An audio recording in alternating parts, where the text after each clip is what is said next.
So hello guys, welcome to my YouTube channel commerce की दुनिया। तो गाइस फटाफट इस रेड बटन को दबा के मेरे चैनल को सब्सक्राइब कर दीजिए और इस बेल बटन को दबाना ना भूलें ताकि मेरे सारे अपडेट्स आप लोगों को मिलते रहे। तो चलिए गाइस, हम लोग अपनी वीडियो स्टार्ट करते हैं। तो पिछले बार जैसे मैंने rule of debit and credit बताया था, जिन्होंने नहीं देखा लिंक डिस्क्रिप्शन में है, जाके देख ले, ठीक है। तो मैंने ट्रेडिशनल अप्रोच या ट्रेडिशनल मेथड बता चुका हूँ। अब है मॉडर्न अप्रोच या मॉडर्न मेथड जिसे हम लोग कहते हैं। तो ये अब हमारे अकाउंट्स में यूज़ किया जाता है, जो कि हमारा यूनिवर्सल ट्रूथ है। ये सारा रूल्स है, इस बार आपको श्योर है कि ये समझ में आ जाएगा कंप्लीट। तो मॉडर्न अप्रोच क्या है? तो मॉडर्न अप्रोच जो मेथड अभी हम लोग इस्तेमाल करते हैं अकाउंट्स में, rules of debit and credit में, तो इसमें 5 पार्ट होते हैं। सबसे पहला asset, liability, capital, revenue, expense. अगर आप लोगों को इसकी डिफिनेशन जाननी है तो इससे पहले वाले वीडियो में चले जाए, मैंने लिंक डिस्क्रिप्शन में दे रखी है। तो अब इसके रूल्स क्या है? तो एसेट्स का रूल है, rule of debit and credit है, debit the increase, credit the decrease. मतलब अगर एसेट्स में कुछ भी आ रहा है, कुछ भी इंक्रीज कर रहा है तो उसको हम लोग डेबिट करेंगे, और अगर कुछ भी डिक्रीज कर रहा है तो क्रेडिट करेंगे।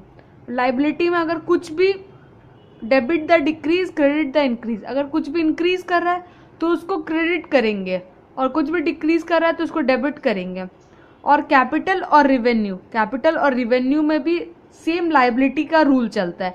मतलब लायबिलिटी का रूल रिवेन्यू और कैपिटल अकाउंट में सेम रहता है। नेक्स्ट है हमारा एक्सपेंस अकाउंट, जिसमें rule of debit and credit है, debit the increase, credit the decrease. मतलब अगर इंक्रीज हुआ तो डेबिट किया, अगर इंक्रीज हुआ तो डेबिट, अगर डिक्रीज हुआ तो क्रेडिट। तो इससे मैं बता दूं, एसेट्स और एक्सपेंस का रूल सेम है, लायबिलिटी, कैपिटल और रिवेन्यू का भी रूल सारा सेम है। तो मैं आप लोगों को एक शॉर्ट टर्म बता देता हूँ, जिससे आप लोगों को बहुत आसानी होगी। ये सब आप लोगों को याद नहीं रखना पड़ेगा। तो गाइज, जैसे कि मैं आप लोगों को दिखा दूँ ये टेबल, ये छोटा सा टेबल आप लोग याद कर लेंगे तो फिर आप लोगों को कोई टेंशन नहीं रहेगा। अगर एसेट की तरफ इंक्रीज हो रहा है तो उसको डेबिट में लिखेंगे, लायबिलिटी की तरफ इंक्रीज हो रहा है तो क्रेडिट, कैपिटल आप लोग याद कर लीजिए, लायबिलिटी, कैपिटल, रिवेन्यू। अगर इंक्रीज हो रहा है तो क्रेडिट, और अगर डिक्रीज हो रहा है तो डेबिट।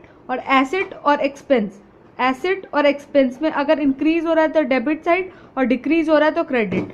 एसेट और एक्सपेंस का एक रूल है, और लायबिलिटी, कैपिटल, रिवेन्यू, ये तीनों का एक रूल है। तो अब चलिए, ये सब आप लोगों को समझ में आ गया होगा। और गाइस, आप लोग अपनी नोट्स मेंटेन कर रहे हैं ना, जिस हिसाब से मैं पढ़ा रहा हूँ उस हिसाब से आप लोग अच्छे से अपने नोट्स मेंटेन करते रहिए।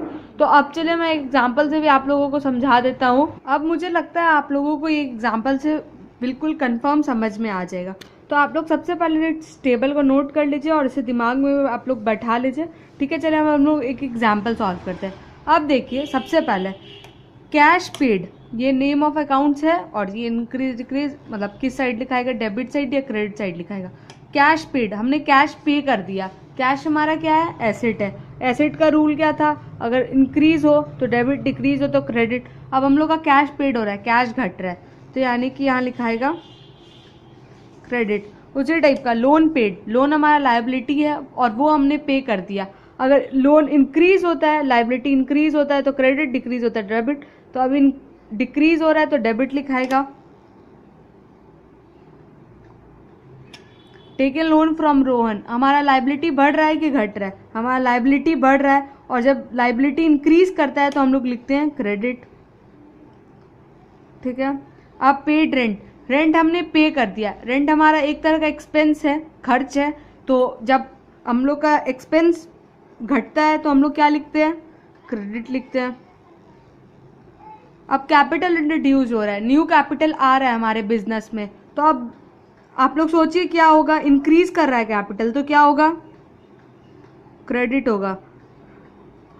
अब रिसीव्ड रेंट या कमीशन, हमें कमीशन मिल रहा है किसी से, तो कमीशन एक तरह का रेवेन्यू है, और रेवेन्यू जब मिलता है तब इंक्रीज होता है या डिक्रीज? गाइस, आप लोग सोच करके इसका आंसर मेरे कमेंट बॉक्स में इसका आंसर दीजिए।